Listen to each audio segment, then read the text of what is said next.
लखीमपुर खीरी में आज गौ सेवा की एक नई मिसाल देखने को मिली। गोलू जोशी की अगुवाई में आरपी गौ सेवा समिति द्वारा विशाल गौ ग्रास जन जागरण यात्रा और भंडारे का आयोजन किया गया। रमेश अग्रवाल और नंद किशोर अग्रवाल के संरक्षण में भारतीय हिंदू परिषद के सहयोग से सैकड़ों गौ सेवकों ने गौ माता को शरबत, रोटी और फल खिलाए। घायल गौवंशों का इलाज भी किया गया। गौ सेवा में जुटे ये लोग योगी सरकार के सपनों को साकार कर रहे हैं। गौ प्रेमियों की यह पहल पूरे प्रदेश के लिए प्रेरणा है। गौशाला का भंडारा किया है, क्या है पूरा मामला? गौशाला का भंडारा नहीं किया, भंडारा किया है गायों के लिए जो निराश्रित गौशाला गौ लोग टहल रहे हैं बाजार में है, उनके लिए हम शरबत का, खाने का, रोटी का हम लोग घर वहाँ से बनवा के लाए गौशाला से और इनको यहाँ पर बांटेंगे और देंगे। हमारी गौशाला में जो गाय बीमार होती है, निराश्रित होती है, उनको हम लोग ले जाते हैं, उनका इलाज करते हैं, सेवा सुरक्षा करते हैं, उनको ला करके आपने ठीक हो जाती है तब भाई उनको सौंप दिया जाता है। ये किस गौशाला से आप लोगों ने यात्रा निकाली? गौशाला है बस सब ऐसा है, हम लोग लखीमपुर खीरी के वासी हैं। शहदरी बाईपास पर हमने एक गौ सेवा अर्पित गौशाला घायल पशुओं के लिए खोल रखी है। शहर के अंदर जो भी पशु चोट खा जाता है, हमें सूचना मिलती है तो उसको हम ला के लाते हैं, उसको हम सेवा करते हैं। यदि वो चली जाती तो छोड़ देते हैं, नहीं जाती तो चारा खाती रहती है, मर जाती तो उसको हम गड़वा देते हैं। आज हमने गौ सेवाओं का भंडारा इसलिए किया, मनुष्य का भंडारा तो सारी दुनिया करती है, मनुष्य मांग के भी खा लेता है, भरे पेट को हम खिलाते हैं। पशु बेचारा मांग नहीं सकता, दृष्टि तो लगाए रहता कि मुझे भी मिले, लेकिन कोई देता नहीं है। एक मन में जिज्ञासा उठी कि गौ माता का भंडारा, गौ माता के लिए भंडारा किया जाए। हम लोगों ने क्या है कि 2 पीपा राब खरीदा है, 2 पीपा राब को 3 ड्रमों में घोल करके पानी शरबत बनाया है। उसके अंदर आधी बोरी हमने आटा डाला, तीनों ड्रमों में हमने कम से कम 200-250 किलो आटे की 200 से 250 रोटियां बनाई हैं। उसमें घी लगाया है, देसी घी, गाय का ही घी लगाया है और राब लगाई है मीठे के रूप में, और एक चुटकी हल्दी भी लगाई है। वो खिलाते। फिर हमने 1 एकड़ चारा, आधा एकड़ चारा बो रखा है बगल में, उसको चारा स्वयं काट करके, चारा महीन काट करके चारा, और 1 कुंटल कद्दू लोगों ने भेजा है, सब्जी मंडी वालों ने, उस कद्दू को काट के चारे में मिला के वो चारा खिला रहे हैं और शरबत पिला रहे हैं और रोटी खिला रहे हैं। ये भंडारा मुहिम आपने चलाया है जी, तो ये मुहिम चलता रहेगा या नहीं? ये मुहिम भंडारा रोज तो हम नहीं चला सकते कि इसमें धन की आवश्यकता, हम पैसा नहीं मांगते हैं। हम उससे ये याचना करते हैं कि हमें भूसा दे दिया जाए, चाहे तो आप भूसा दे दे, आटा दे दे, दाना दे दे, हम मांगते नहीं है, व्यवस्था देते हैं।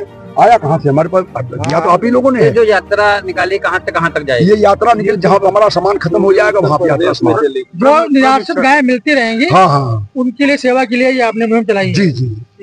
जो चटहल पशु हैं, चतुर पशु मिला के इलाज करते हैं, हमें दवाई करते हैं। अगर फट गया मुंह, एक गाय के बछड़े के मुंह में किसी व्यक्ति ने, मैं नाम नहीं लूंगा, न मैंने देखा है, पटक्का लगा के पलीता लगा दिया, उसका मुंह फट गया।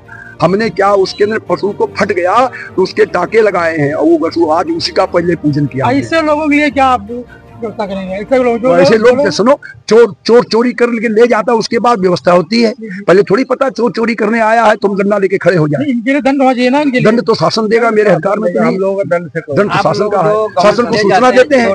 ले जाते हैं जी, उनके क्या कोई डॉक्टर इलाज करने? डॉक्टर इलाज कभी कभार फोन करते हैं, आते हैं। वो इतने हराम खोर है, मैं शब्द का प्रयोग कर रहा हूँ। 5 गोली पकड़ा जाते हैं, दे देना चल दिए। 20 लाख की गाड़ी सरकार की है, 3 आदमी की तनख्वाह सरकार देती है, कम से कम 1 लाख रुपए महीने तनख्वाह देती है। 20 लाख की गाड़ी के अंदर कम से कम 1000 रुपए का रोज पेट्रोल भुगता है, डीजल भुगता है, लेकिन वो आते हैं, 5 गोली पकड़ा जाएंगे। 20 फोन करने के बाद अगर आज कहते तो कल आएंगे। पशु मर जाए, आज कहते तो परसों उठेगा। ये शासन की व्यवस्था है। या जो गौवंश खत्म हो जाते हैं उनके लोग पंचनामा डॉक्टर करने आते हैं? कोई पंचनामा नहीं करने आते। नगर पालिका द्वारा फोन किया जाता है, नगर पालिका द्वारा अगर आज पशु मर गया किसी टाइम में भी, वो आज भी नहीं आएगा, कल भी नहीं आएगा, परसों जब 100 फोन जब तक नहीं कर लेंगे तब तक वो पशु उठाने के लिए नहीं आएगा। कि जो यहाँ गाय खा रही है, ये क्या खा रही है? देखिए आप, ये जो गाय दिखाओ भैया, देखो ये जो प्लास्टिक है, ये कचरा है, ये जो कचरा है फेंक कौन रहा है? फेंक भी यहाँ के आसपास के लोग। एक पशु के पेट में 50-50 झिल्लियां होंगी, 50-50 किलो झिल्लियां निकल जाएंगी। आप इतनी झिल्लियां खा रहे हैं, इतना दुख होता है, इतना कष्ट होता है। जब मरती है तो हम लोगों को जानकारी होती है कि कितनी झिल्लियां वो खा गए। आपने रमेश बाबू ने अपनी जमीन दी, पहले प्रजा संस्था थी, वहाँ पे 7 वर्ष तक आपने जमीन दी। पिछले वर्ष उन्होंने जमीन की आवश्यकता पड़ी तो बदले में यहाँ हमें जमीन दे दी। पानी की बोरिंग इन्होंने करा दी, बिजली का कनेक्शन इन्होंने करा दिया, पंखा आपने लगवाया, हमारे अवस्थी जी ने पंखा लगवा दिया। सब्जी रोजाना 1 कुंटल सब्जी बाजार से लाते हैं, उसका भाड़ा देते हैं। अवस्थी जी महोदय अवस्थी जी आप बताना चाहेंगे गाय के बारे में सेवा के लिए? पहले तो जय गौ माता जय गोपाल। पहला तो हमें मानना पड़ेगा, अगर गाय नहीं होगी तो हम गोपाल को कहाँ से लाएंगे।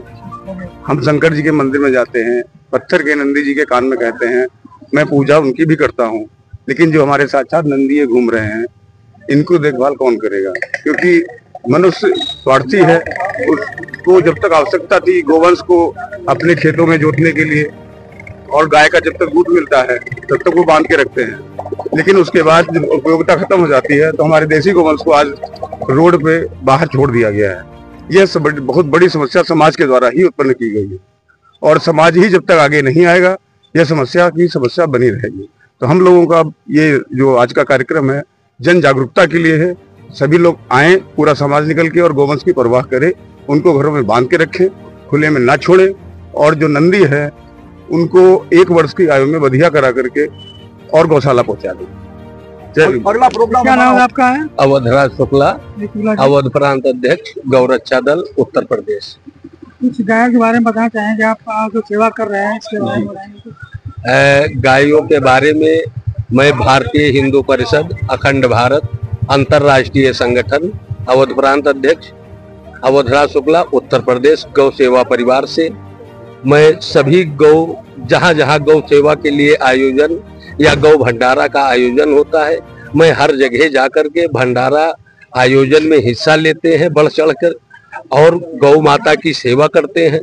जैसा कि अभी आपने देखा हमारे रमेश अग्रवाल जी के गौशाला से यात्रा निकाल करके लखीमपुर खीरी में निराश्रित गौवंशों को भोजन कराते हुए, उनका इलाज करते हुए, ये ऐसा कार्यक्रम पूरे उत्तर प्रदेश में लखीमपुर से आज 29 तारीख दिन रविवार 2025 को शुरू हुआ है। ये पूरे उत्तर प्रदेश में हर इच्छा तक चलता रहेगा।